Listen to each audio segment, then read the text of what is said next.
IFM News. IFM News. IFM News. Lokal.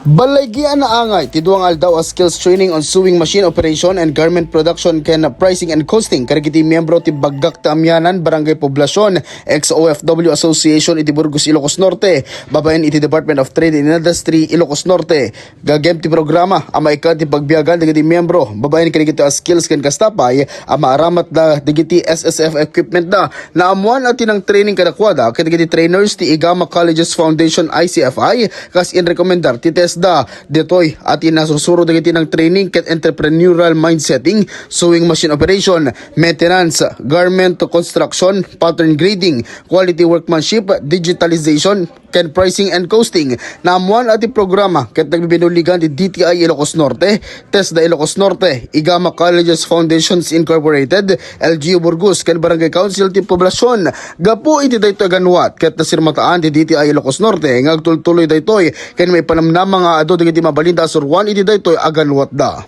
Para iti IFM News, ay Dolores Martinez Tatak, IFM. IFM News. IFM News. IFM News. Lokal.